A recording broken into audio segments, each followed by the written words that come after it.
Hey everybody, welcome back to my channel, The Law Talks with Deepika Vyas. I'm going to start a series of video which will be dealing with the fundamental rights enshrined under Part 3 of the Constitution. Part 3 को Constitution का Magna carta भी कहा जाता है और Part 3 में deal करते हैं हमारे fundamental rights. So to start with the series of this video, I'm going to today deal with Article 12. So fundamental rights की बात अगर कही जाए तो what are fundamental rights? Fundamental rights ऐसे राइट होते हैं जो पॉलिटिकल आइडियोलॉजीज को बताते हैं. पॉलिटिकल आइडियोलॉजीज क्या होती है?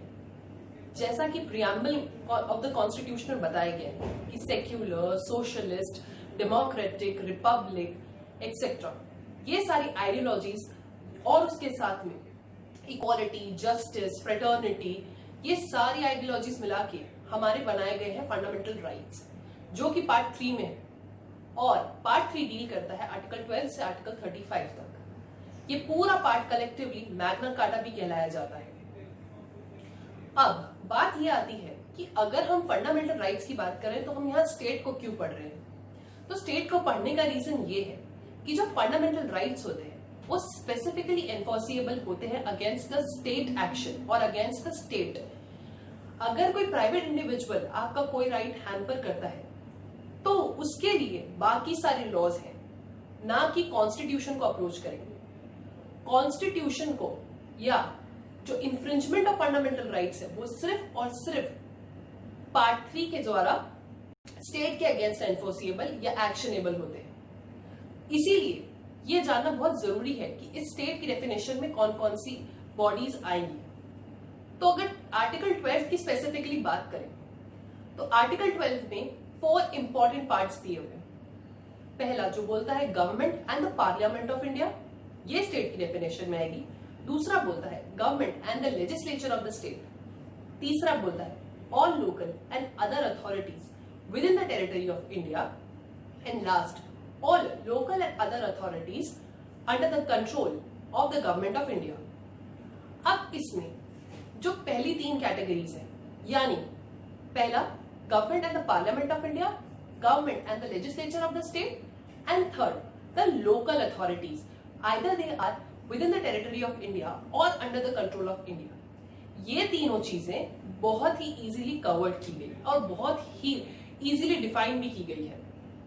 लेकिन कंट्रोवर्सी आई थी अदर अथॉरिटीज के टॉपिक पर.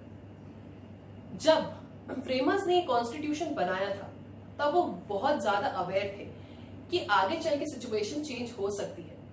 इसीलिए उन्होंने आर्टिकल 12 में अदर अथॉरिटीज का वर्ड डाला, जिससे कि आगे चल के चेंजिंग सिनेरियो को ये आर्टिकल अडॉप्ट कर सके.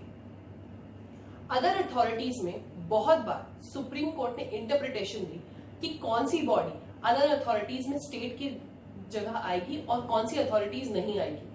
और बहुत बार बहुत से कोर्ट्स ने जो जजमेंट दिए उन्हें ओवररूल भी किया गया. Now I am going to list some of the very important cases जिससे. So the first case that we have is of University of Madras versus Shantabai. इसमें सुप्रीम कोर्ट ने principle of ejusdem generis को adopt किया था to define the meaning of other authorities under article 12, जिसमें supreme Court ने यह कहा कि जो ऑर्गेनाइजेशंस या जो अथॉरिटीज सेम नेचर की होगी सिर्फ वही स्टेट की डेफिनेशन में आएगी. और पर्संस, आइदर वो नेचुरल पर्सन हो या ज्यूरिस्टिक पर्सन हो, वो स्टेट की डेफिनेशन में नहीं आएंगे.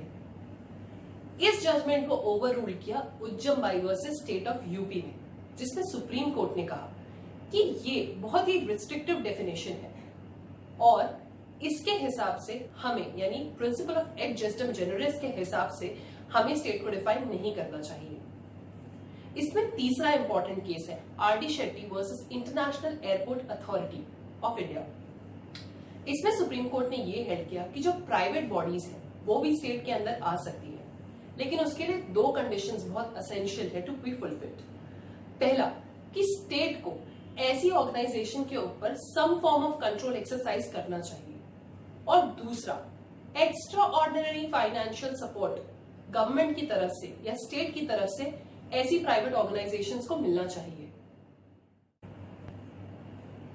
So the last case here is Ajay हसिया वर्सेस खलील मोजी. इस पे सुप्रीम कोर्ट ने 6 डिटर्मिनेंट्स दिए, जिसके बेसिस पर you can categorise a particular body as a state body और अ नॉन स्टेट बॉडी। तो वो 6 कैटेगरीज थी। पहला, जिसमें एंटायर शेयर कैपिटल जो है वो गवर्नमेंट हेल्ड होना चाहिए। सेकेंड, कि उस पे फाइनेंशियल असिस्टेंस जो है वो गवर्नमेंट प्रोवाइड करे। थर्ड, अगर कोई ऑर्गेनाइजेशन मोनोपोली स्टेटस एंजॉय कर रहा है तो भी वो स्टेट की डेफिनेशन में आएगा। फोर्थ, अगर स्टेट ऐसी ऑर्गेनाइजेशन में deep and pervasive control exercise कर रहा है तो भी ऐसी ऑर्गेनाइजेशन स्टेट की डेफिनेशन में आएगी। फिफ्थ, अगर ऐसी organisation public importance related work कर रही है तो भी ऐसी ऑर्गेनाइजेशन स्टेट की डेफिनेशन में आएगी। And the last one is, ऐसी ऑर्गेनाइजेशंस अगर कोई डिपार्टमेंट ऑफ गवर्नमेंट पहले था और उसे ट्रांसफर करके कोई कोऑपरेशन में बदला गया है तो भी वो स्टेट की डेफिनेशन में आएगा। So that was all for today's video. I hope you like it. And if you liked it, then please watch my videos. And second, like my videos, subscribe to my channel, press the bell icon and share the video. And do continue watching this series, as once in a week I'll be posting these series which will be dealing with the fundamental rights.